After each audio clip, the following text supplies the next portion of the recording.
এতক্ষণ অবধি কারণ এবং তার সঙ্গে করণের লক্ষণ, করণের ব্যাখ্যাটা পড়েছি। এখানে আমাদের প্রত্যক্ষ পরিচ্ছেদটা শুরু হচ্ছে তত্র প্রত্যক্ষ জ্ঞান কারণম প্রত্যক্ষম। এখানে মাথায় রাখতে হবে প্রত্যক্ষ জ্ঞান আর প্রত্যক্ষ প্রমাণ দুটো কিন্তু প্রত্যক্ষ শব্দটা দ্বারাই বোঝানো হয়। এটার জন্য কিন্তু যেমন অনুমানের ক্ষেত্রে অনুমিতি আর অনুমান, উপমানের ক্ষেত্রে উপমিতি আর উপমান, এইভাবে কিন্তু প্রত্যক্ষের ক্ষেত্রে আমরা আলাদা আলাদা কিছু পাচ্ছি না। তো আমরা ফার্স্ট কি পাচ্ছি? প্রত্যক্ষ জ্ঞান কারণম প্রত্যক্ষম, প্রত্যক্ষ জ্ঞানের যে করণ তাই প্রত্যক্ষ। এবার আমরা পাচ্ছি প্রত্যক্ষের লক্ষণ। ইন্দ্রিয়ার্থ সন্নিকর্ষ জন্যম জ্ঞানম প্রত্যক্ষম। মাথায় রাখতে হবে এটা কিন্তু জ্ঞানের কথা বলা হচ্ছে, প্রত্যক্ষ জ্ঞানের কথা, মানে প্রত্যক্ষ প্রমার কথা। তো এটা আমি একটু লিখে নিচ্ছি, আমি ভেঙে ভেঙে লিখছি। জানলাম এই লক্ষণটার সাথে কিন্তু আমরা তো ন্যায়সূত্রে যে লক্ষণটা পড়বো সেটার খুব মিল আছে। ন্যায়সূত্রের লক্ষণটা আমরা কালকের ক্লাসেই পড়বো, কারণ দুটোরই মোটামুটি একই টাইমে আমরা প্রত্যক্ষটা শুরু করছি। তর্ক সংগ্রহে অর্ণব ভট্টের মতে যেটা ন্যায়সূত্রের লক্ষণের সাথে খুবই সিমিলার। ন্যায়সূত্রে বলা হয়েছে ইন্দ্রিয়ার্থ সন্নিকর্ষৎপন্যম জ্ঞানম অব্যপদেশ্যম অব্যভিচারী ব্যবসায়াত্মকম। এবার ওখানে তিনটে টার্ম এক্সট্রা যোগ করা হয়েছে, অব্যপদেশ্যম অব্যভিচারী ব্যবসায়াত্মকম, তিনটে টার্ম যোগ করা হয়েছে এই প্রত্যক্ষটা কেমন সেটা ব্যাখ্যা করার জন্য, যেটা কিন্তু এখানে যোগ করা হয়নি। এখানে তিনি খুব সিম্পল ভাবে, আমরা প্রথম ক্লাসেই জেনেছিলাম এটা বালকদের অর্থাৎ ন্যায়ের নতুন শিক্ষার্থী যারা তাদের জন্য এই গ্রন্থটা রচনা করা হয়েছে। তাই এখানে বিশেষভাবে যতটা সরলভাবে গ্রন্থটাকে রচনা করা যায় ততটা সরলভাবে রচনা করার চেষ্টা করা হয়েছে, এবং সেই কারণে খুব সিম্পল রাখা হয়েছে যে ইন্দ্রিয় অর্থের সন্নিকর্ষ জন্য যে জ্ঞান, ইন্দ্রিয়ের সাথে অর্থের যখন সন্নিকর্ষ হচ্ছে তার ফলে যে জ্ঞান উৎপন্ন হচ্ছে সেটাকে বলা হচ্ছে প্রত্যক্ষ। আচ্ছা, পরের লাইনটা কি বলছে? তৎ দ্বিবিধম, মানে তৎ বলতে এখানে কাকে বোঝানো হচ্ছে? প্রত্যক্ষ। তৎ দ্বিবিধম, প্রত্যক্ষকে বলা হচ্ছে প্রত্যক্ষ দ্বিবিধ। কি কি? নির্বিকল্পকম সবিকল্পকম চ ইতি, নির্বিকল্পকম সবিকল্পকম চেতি, মানে চ ইতি। এবার নির্বিকল্পকের লক্ষণ দেওয়া হচ্ছে, দিয়ে কি বলা হচ্ছে এখানে পাশেই লিখছি আমি, নিষ্প্রকারকম জ্ঞানম নির্বিকল্পকম। সবিকল্পক জ্ঞান কোনটাকে বলা হচ্ছে আমি আগে টেক্সটটা পড়ে নিচ্ছি, তারপর এটার বিশ্লেষণ ব্যাখ্যায় যাচ্ছি। তার আগে সপ্রকারকম জ্ঞানম সবিকল্পকম, তাহলে কি হলো? নিষ্প্রকারকম জ্ঞানম নির্বিকল্পকম, সপ্রকারকম জ্ঞানম সবিকল্পকম, এই হলো দুটো লক্ষণ। এবার ডিথোয়ম ব্রাহ্মণয়ম আর পাচকয়ম ইতি, মানে উদাহরণ দেওয়া হচ্ছে, মূল কথা হলো। কিন্তু নির্বিকল্পক জ্ঞানের কিন্তু কোনো উদাহরণ দেওয়া হয়নি, কারণ নির্বিকল্পক জ্ঞানের উদাহরণ সেই অর্থে দেওয়া সম্ভবই নয়। কারণ কি? নির্বিকল্পক জ্ঞানের লক্ষণটা কি বলা হচ্ছে? নিষ্প্রকারকম জ্ঞানম, অর্থাৎ যেটা নিষ্প্রকারক। নির্বিকল্পক জ্ঞানকে আমরা পরবর্তীতে অনুমানের মাধ্যমে জানছি, নির্বিকল্পক জ্ঞানকে আমরা ডিরেক্টলি যখন হচ্ছে নির্বিকল্পক প্রত্যক্ষ সেই মুহূর্তে জানতেই পারি না। সেই কারণে এটা নির্বিকল্পক। বিকল্প শব্দটার অর্থ কি? বিকল্প শব্দটার অর্থ হচ্ছে বিশেষণ, প্রকার শব্দটারও তাই অর্থ। যেটা প্রকার রহিত সেটাই নির্বিকল্পক, যেটা বিশেষণ রহিত সেই যে প্রত্যক্ষ জ্ঞান সেটাকে নির্বিকল্পক বলা হচ্ছে। দীপিকাটিকায় কি বলা হচ্ছে? প্রত্যক্ষ লক্ষণম আহ। আমি যেটা বললাম যে এখানে আমরা প্রত্যক্ষের লক্ষণ পেলাম প্রমাণ চতুষ্টয় মধ্যে ইতি অর্থ, প্রমাণ চতুষ্টয়ের মধ্যে এই অর্থে।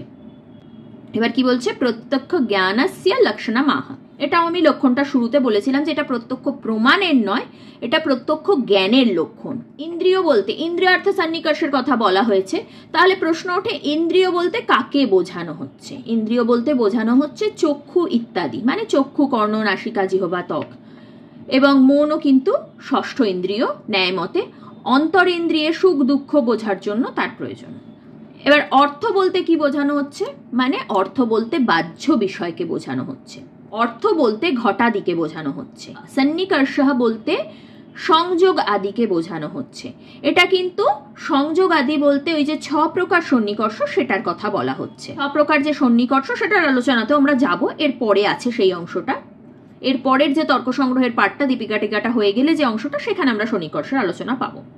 তারপর কি বলছে, বিশেষণ বিশেষ সম্বন্ধ অনবগাহী জ্ঞানম ইতি অর্থ।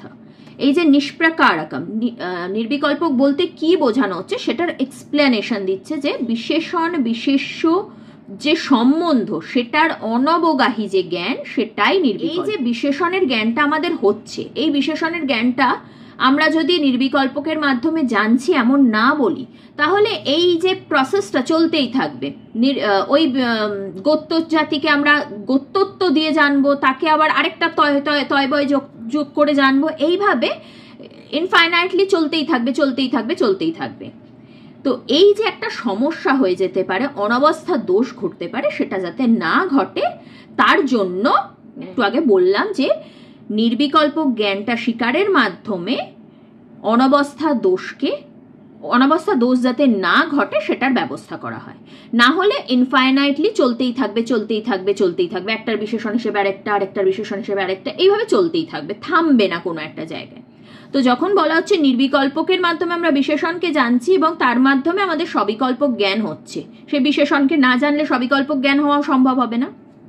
তো সবিকল্পক জ্ঞান যখন আমাদের হচ্ছে সেটা নির্বিকল্পকের মাধ্যমে অর্থাৎ বিশেষণ জ্ঞানের মাধ্যমে হচ্ছে, এইটা বলার মাধ্যমে অনবস্থা দোষ খণ্ডন করা হচ্ছে এবং দেখানো হচ্ছে যে এই কারণে নির্বিকল্প প্রত্যক্ষ স্বীকার করার প্রয়োজনীয়তা রয়েছে। নাম জাত্যাদি বিশেষ্য বিশেষণ সম্বন্ধ অবগাহী।